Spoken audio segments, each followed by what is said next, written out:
LibreOffice draw में flow charts, glue points और Bezier curves पर स्पोकन ट्यूटोरियल में आपका स्वागत है। इस ट्यूटोरियल में आप बेजियर कर्व्स और फ्लो चार्ट्स बनाना सीखेंगे। आप यह भी सीखेंगे कि कनेक्टर्स और ग्लू पॉइंट्स प्रयोग करके फ्लो चार्ट्स को कैसे जोड़ते हैं। यहाँ हम उबुंटू लिनक्स वर्जन 1004 और लिब्रियोफिस सूट वर्जन 334 प्रयोग कर रहे हैं।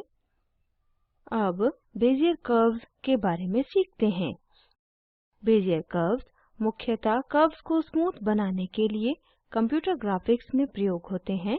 आप इन कर्व्स को कर्व्स के आकार और आकृतियों के साथ परीक्षण करने के लिए प्रयोग कर सकते हैं। सारे कर्व्स का शुरुआती और अंतिम पॉइंट होता है। कर्व पर पॉइंट्स नोड्स की तरह संबंधित होते हैं। अब अपनी रूट मैप फाइल पर जाते हैं। अब होम से कमर्शियल कॉम्प्लेक्स पर जाते हैं। ऐसा करने के लिए हमें पार्किंग लॉट से दाईं तरफ जाना है। याद रखें पिछली बार हमने ड्राइंग का समूह बनाया था, अतः अब इसका समूह हटाते हैं। अब ड्राइंग टूलबार से कर्व पर क्लिक करें और कर्व चुनें।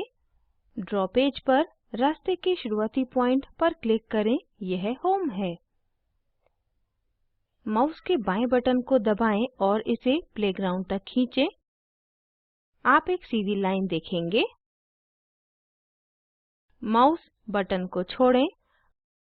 अब पॉइंटर को कमर्शियल कॉम्प्लेक्स तक लाएं।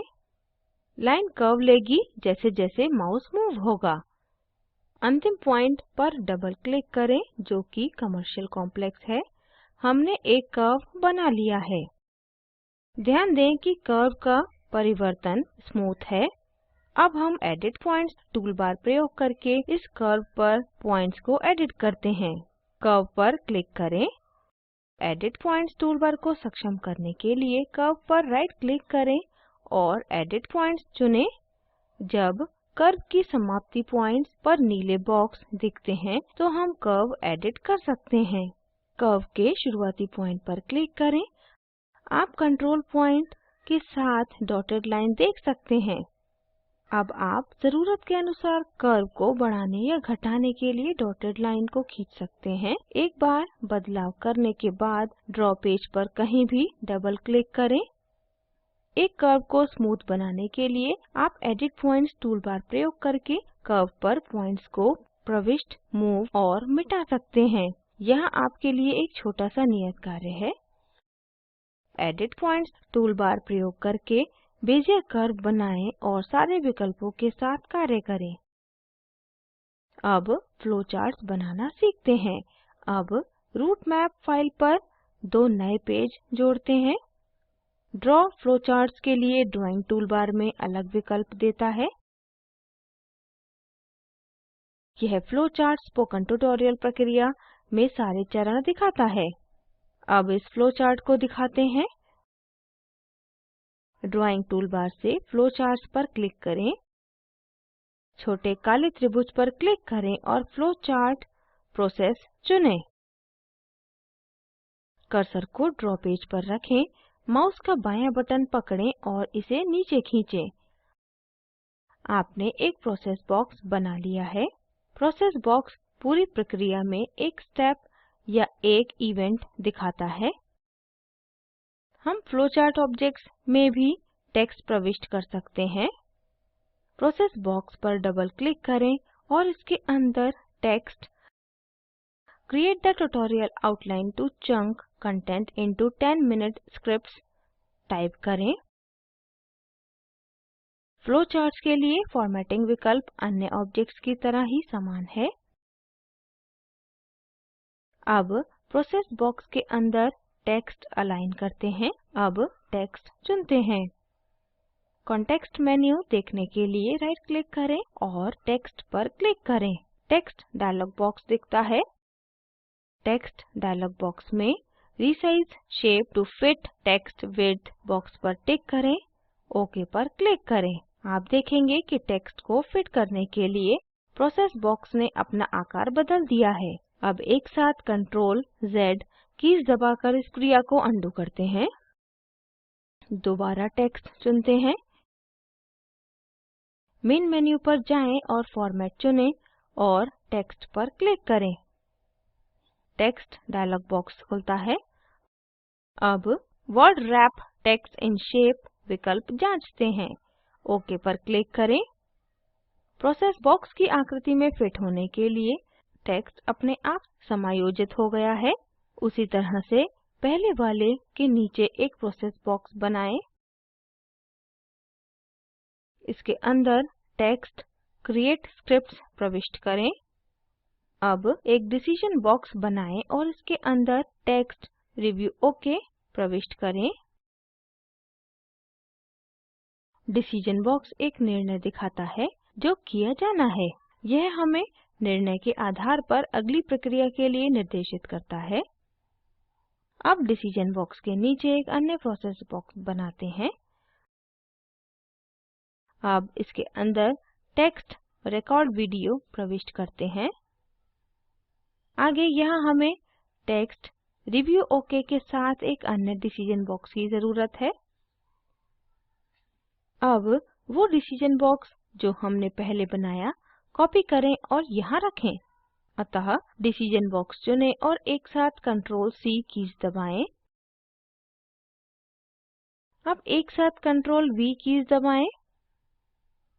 अब इस बॉक्स को पिछले प्रोसेस बॉक्स के नीचे लाएं। अब इसके अंदर टेक्स्ट रिव्यू ओके प्रविष्ट करें। अंततः अब फ्लो चार्ट कनेक्टर बनाएं और उसमें A टाइप करें। Flow chart connector flow chart के दो भागों को जोड़ता है। अब मानिए कि फ्लो चार्ट का पहला भाग एक पेज पर है और दूसरा भाग दूसरे पेज पर है। हम पहले पेज पर फ्लोचार्ट के अंत में एक फ्लोचार्ट कनेक्टर बनाते हैं। फिर हम वही कनेक्टर दूसरे पेज की शुरुआत में बनाते हैं। ऑब्जेक्ट्स को जोड़ने से पहले हम ड्रा में कनेक्टर लाइंस और ग्लू पॉइंट्स के बारे में सीखते हैं। कनेक्टर्स लाइंस या एरोज होते हैं जिसके छोर ऑब्जेक्ट से जुड़े हुए या बंधे हुए होते हैं। ग्लू पॉइंट्स जैसा कि नाम दर्शाता है वो पॉइंट्स होते हैं जो कनेक्टर्स को ऑब्जेक्ट्स से जोड़ते हैं। सारे ऑब्जेक्ट्स ग्लू पॉइंट्स रखते हैं। ये अदृश्य होते हैं। ये तब दृश्यमान होते हैं जब ड्राइंग टूलबार से कनेक्टर चयनित होता है या जब एक माउस पॉइंटर ऑब्जेक्ट के ऊपर मूव होता है। ग्लू पॉइंट्स हैंडल्स के समान नहीं होते हैं। हम ऑब्जेक्ट्स को रीसाइज करने के लिए हैंडल्स प्रयोग करते हैं। ग्लू पॉइंट्स कनेक्टर को ऑब्जेक्ट से जोड़ने में प्रयोग होते हैं। अब कनेक्टर्स प्रयोग करके फ्लो चार्ट में ऑब्जेक्ट्स को जोड़ते हैं। ड्राइंग टूलबार पर जाएं और कनेक्टर चुनें। भिन्न तरह के कनेक्टर्स को देखने के लिए छोटे काले त्रिभुज पर क्लिक करें। अब straight connector ends with arrow विकल्प चुनते हैं। जब आप कनेक्टर चुनते हैं तो आप ड्रॉ पेज में सारे ऑब्जेक्ट्स पर क्रॉस मार्क्स देखेंगे। ये ग्लू पॉइंट्स हैं। अब पहले प्रोसेस बॉक्स के ग्लू पॉइंट से अगले प्रोसेस बॉक्स के ग्लू पॉइंट तक एक लाइन बनाते हैं। हम कनेक्टर्स प्रयोग करके सारे फ्लो चार्ट ऑब्जेक्ट्स को ऊपर से नीचे की तरफ जोड़ेंगे। आप देखेंगे कि आप जहाँ भी कर्सर रखते हैं प्रत्येक लाइन स्वतः ही नज़दीकी ग्लू पॉइंट पर जुड़ जाती है। अब प्रोसेस और डिसीजन बॉक्सेस को जोड़ते हैं। ड्राइंग टूलबार से कनेक्टर एंड्स विद एरो विकल्प चुनें। अब प्रोसेस बॉक्स से डिसीजन बॉक्स को जोड़ते हैं। उसी प्रकार अब डिसीजन बॉक्स को अगले प्रोसेस बॉक्स से जोड़ते हैं।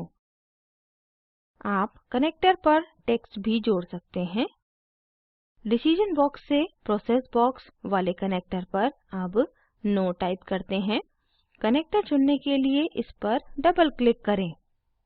सिरे के कंट्रोल पॉइंट्स सक्रिय हो जाते हैं और टेक्स्ट कर्सर दिखता है। अब टेक्स्ट नो टाइप करते हैं। अब अन्य कनेक्टर के लिए यह एक बार और करते हैं। हमने एक सरल फ्लो चार्ट बनाया है। अब Ctrl S कीज़ दबाकर अपना फ्लो चार्ट सेव करते हैं।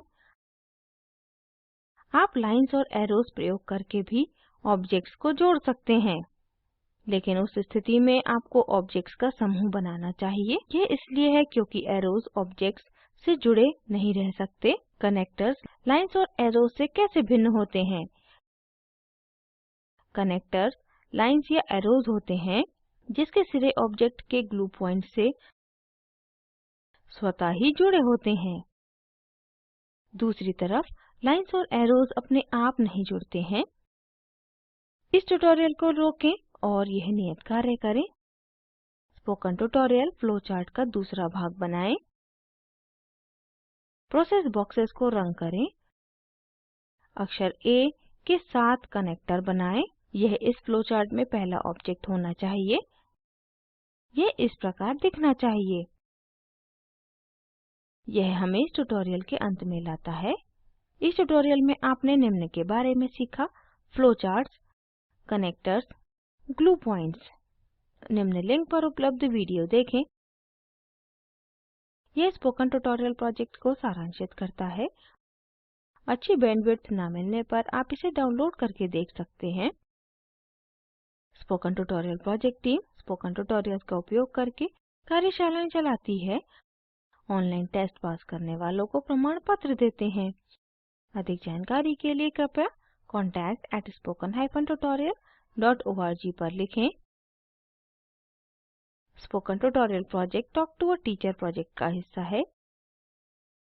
ये भारत सरकार के MHRD के ICT के माध्यम से राष्ट्रीय साक्षरता मिशन द्वारा समर्थित है। इस मिशन पर अधिक जानकारी spoken-tutorial.org/nmeict-इंट्रो पर उपलब्ध है। IIT बॉम्बे से मैं श्रुति आर्य आपसे विदा लेती हूँ। इस ट्यूटोरियल को देखने और हमसे जुड़ने के लिए धन्यवाद।